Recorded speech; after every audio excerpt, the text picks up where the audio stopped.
El que tiene mis mandamientos y los guarda es el que me ama, y el que me ama será amado por mi Padre, y yo lo amaré y me manifestaré a él. Tomen su Biblia y abran en el libro de Mateo capítulo 11, desde el versículo 2 al 19.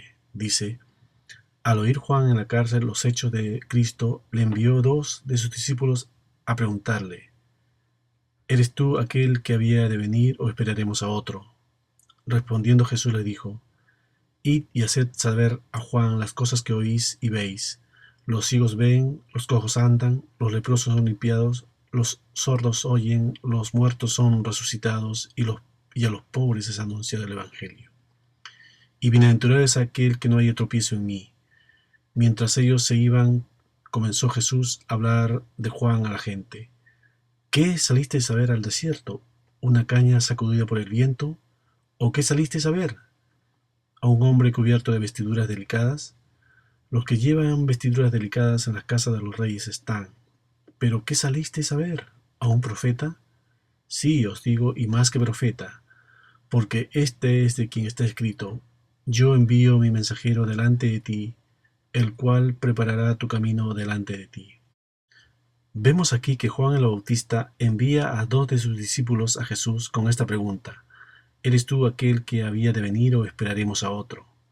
Ahora, recordemos que estamos hablando de Juan, aquel que anteriormente le había dicho de Jesús: Este es el Cordero de Dios que quita el pecado del mundo, el que está en Juan capítulo 1, versículo 29. Entonces, ¿qué está pasando con Juan? ¿Qué dudas tiene? ¿Por qué razón envía a dos de sus discípulos a preguntar esta pregunta, siendo que él vio al Espíritu descender cuando estaba bautizando a Jesús en Juan capítulo 1, versículo 32? Podemos responder a que Juan parecía entender que le faltaba carácter de juicio al ministerio de Jesús. Sabía quién era Jesús y todo eso, pero le faltaba el carácter de juicio según lo que dice Mateo capítulo 3, versículos 10 al 12. Dice: Y ya también el hacha está puesta a raíz de los árboles. Por tanto, todo árbol que no da buen fruto es cortado y echado en el fuego. Yo a la verdad os bautizo en agua para arrepentimiento, pero el que viene detrás mí, cuyo calzado yo no soy digno de llevar, es más poderoso que yo. Él os bautizará en Espíritu Santo y fuego. Su aventador está en su mano, y limpiará su era, y recogerá su trigo en el granero, y quemará la paja en fuego que nunca se apagará. Vean el versículo 12, es el que da el sentir de carácter de juicio al ministerio de Jesús. Al parecer Juan pensaba que inmediatamente que Jesús viniera, él, Jesús, iba a tener este carácter de juicio en medio de la gente. Y como Jesús no mostró esto, porque a lo que Jesús se dedicó era a hacer el bien, a hacer señales y milagros, a sanar enfermos, a alimentar personas, no se metía con nada de la política. Cada vez que lo querían hacer el rey, él se iba. O sea, Juan no veía que Jesús venía a juzgar, lo cual nosotros sabemos que sí es parte del ministerio de Jesús, pero cuando él venga en su segunda venida, porque Jesús estaba haciendo todo esto en cumplimiento a la profecía en Isaías capítulo 35, versículos 5 y 6, donde dice: Entonces los ojos de los ciegos serán abiertos y destapados los oídos de los sordos. Entonces el cojo saltará como un ciervo y cantará la lengua del mudo, porque aguas serán cavadas en el desierto y torrentes en la estepa. Ahí nos dice lo que Jesús estuvo haciendo aquí en la tierra. También lo que oían del Evangelio en cumplimiento de la profecía en Isaías capítulo 61, versículo 1, donde dice que el Espíritu de Jehová, el Señor, está sobre mí, porque me ungió Jehová, me ha enviado a predicar buenas nuevas a los pobres, a vendar a los quebrantados de corazón, a publicar libertad a los cautivos y a los prisioneros apertura de la cárcel. Entonces, también esto fue lo que probablemente hacía dudar a Juan, que estaba encarcelado, y Jesús ni siquiera lo había ido a verlo al cárcel, para sacarlo de ahí, como dice el versículo que acabamos de leer. Entonces, esto nos está mostrando, nos está enseñando lo que es el Evangelio. Vemos aquí la equivocación en la mente de las personas en concebir lo que es el Evangelio. Juan no percibió el doble nivel de la profecía. Por esto se vería tentado a pensar ¿Por qué, si él era el precursor del Mesías, era su amigo, era su pariente, no había hecho nada ni por venir a verlo, ni por sacarlo de ahí? Esto también nos está mostrando, hermanos, que los creyentes más fuertes son también vulnerables a caer en la tentación de la duda. El Evangelio es una buena noticia para todo aquel que se considere preso del pecado y desee de su libertad. El Evangelio es la libertad que viene de Dios a través de la gracia de Cristo para liberarnos del pecado, de las consecuencias del pecado, del diablo, del infierno, de todas esas cosas. El Señor nos está librando a través del Evangelio. Juan fue un gran hombre, pero un hombre de naturaleza caída y expuesto a tentaciones. Y tampoco nosotros podemos elevarlos a los personajes bíblicos a un puesto tal donde salgan de la categoría de hombre. No podemos hacer eso. Todos ellos, como nosotros, estamos en naturaleza caída, estamos en pecado y somos propensos a caer. Somos propensos a dudar y tenemos en ellos un gran ejemplo de parte del Señor, pero no podemos concebirlo más allá de hombres de carne y hueso y débiles como también lo somos nosotros. Ahora, es interesante la respuesta de Jesús en el versículo 4. Id y haced saber a Juan las cosas que oís y veis. Los ciegos ven, los cojos andan, los leprosos son limpiados, los sordos oyen, los muertos son resucitados y a los pobres es anunciado el Evangelio. Fue una respuesta basada en hechos, no en razones. Fue una respuesta donde mostraba el poder de Cristo en acción en la realización de milagros que servían como señales que Él era el Cristo. Los milagros que hacía Cristo era efecto de su poder divino. Fue una respuesta profética que era muy importante para los discípulos de Jesús y de Juan, y por lo mismo podemos discernir que esto era el verdadero sentir de la pregunta de Juan, de la duda de Juan, según lo que el mismo Jesús le aclara a través de sus respuestas. Siguiendo en el versículo 6, bienaventurado es aquel que no haya tropiezo en mí. Jesús está diciendo que es bienaventurado todo aquel que le acepta como lo que Él es, en medio de un mundo donde hay tantas opiniones acerca de Cristo, donde hay tantas doctrinas extrañas. Bienaventurados todos aquellos que no tienen problemas en aceptar a Cristo como Mesías, no importando lo que les está ocurriendo en la vida. Esto habla del cristiano que es incondicional, porque hay de los otros que creen que cuando vienen a Cristo se les va a resolver todos los problemas, y cuando ven que no se les resuelve ninguno, dejan de seguirlo. ¿Y saben por qué? Porque nunca aceptaron lo que Cristo era de verdad, nunca vinieron y abrazaron el Evangelio, entendiendo que esto se refiere al reino de los cielos. ¿Vamos a recibir ayuda de Él? Sí. Sí, vamos a recibir ayuda prometida, pero no podemos esperar otra cosa del mundo que tribulación y pruebas. Entonces no podemos pensar de que ya porque venimos a Cristo todo va a ser arreglado. ¿Por qué? Porque si no las iglesias estuvieran llenas de gente que lo siguen por interés.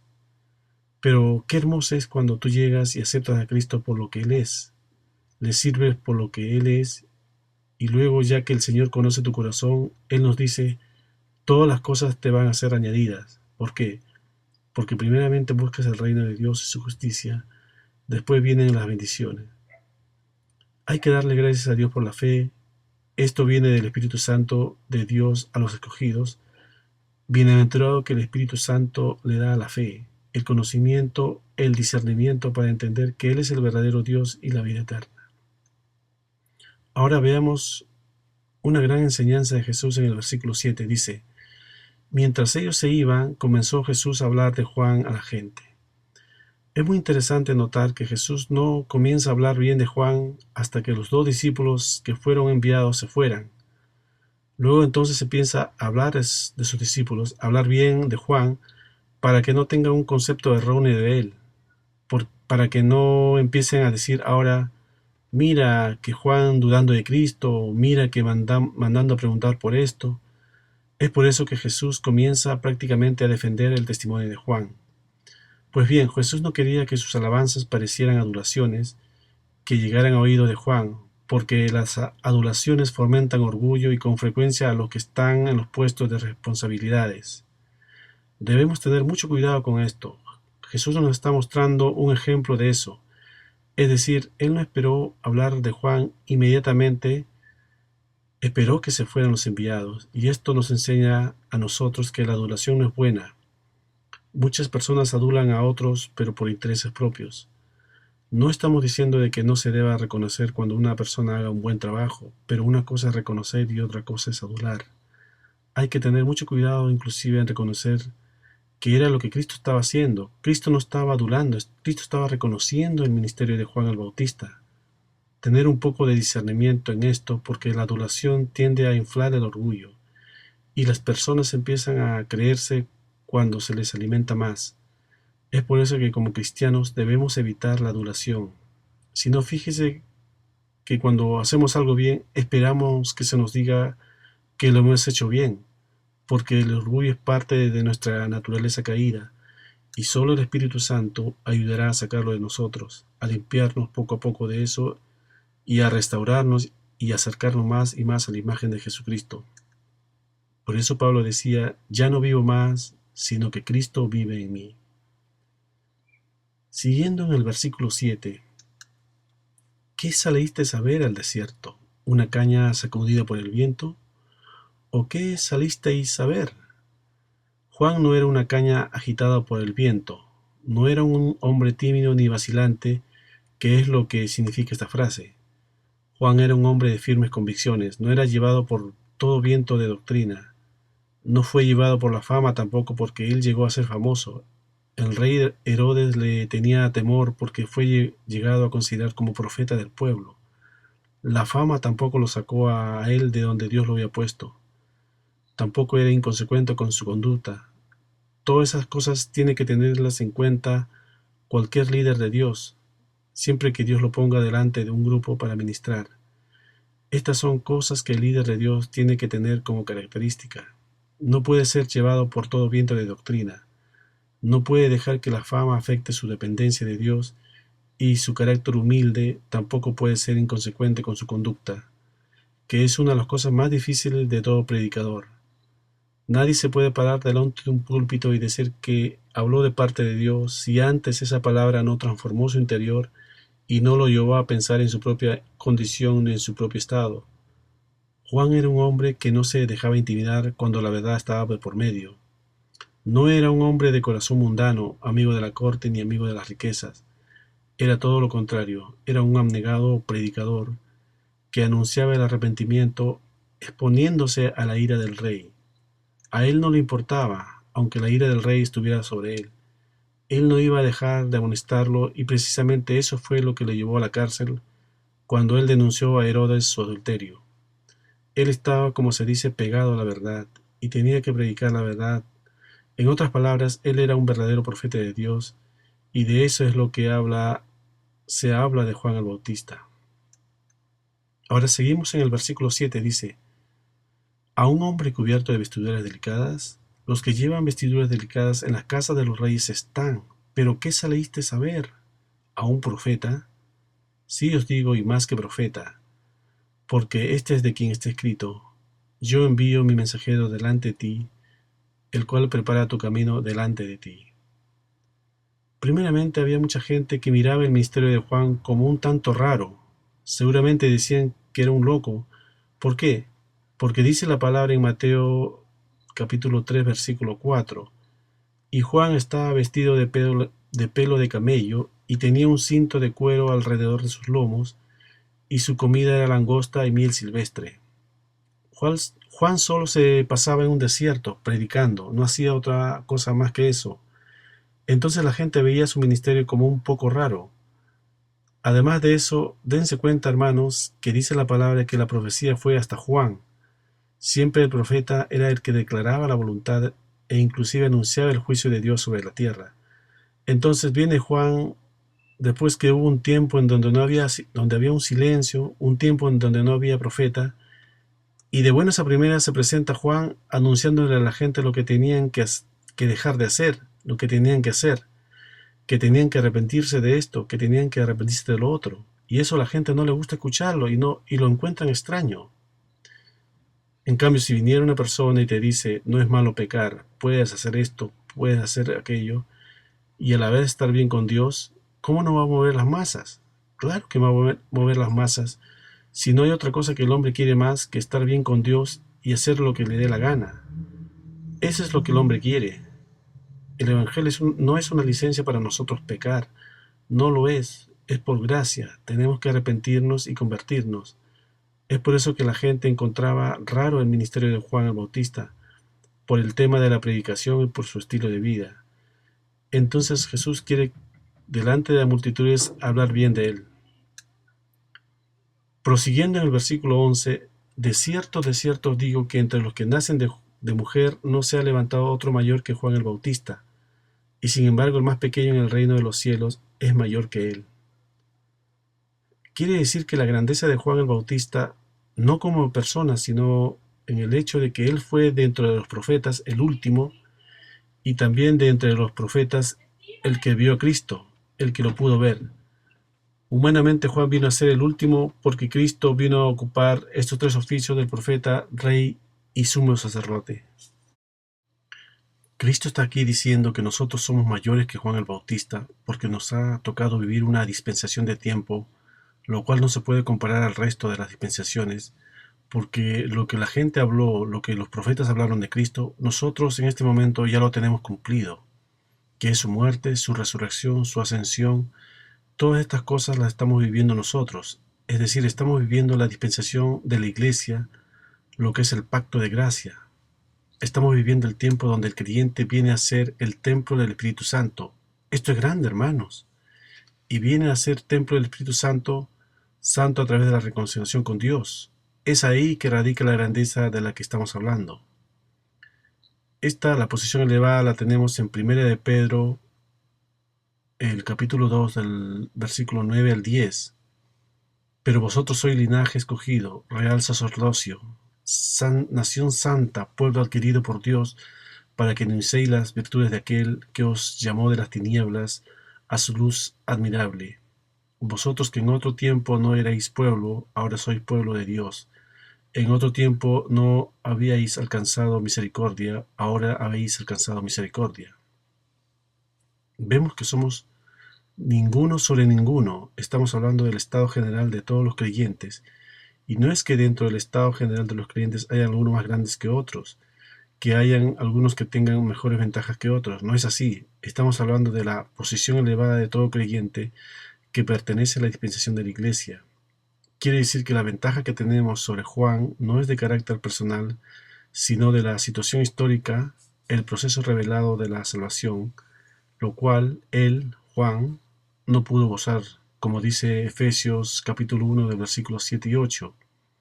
En él tenemos redención por su sangre, el perdón de pecados, según las riquezas de su gracia, que hizo sobreabundar para con nosotros en toda sabiduría e inteligencia.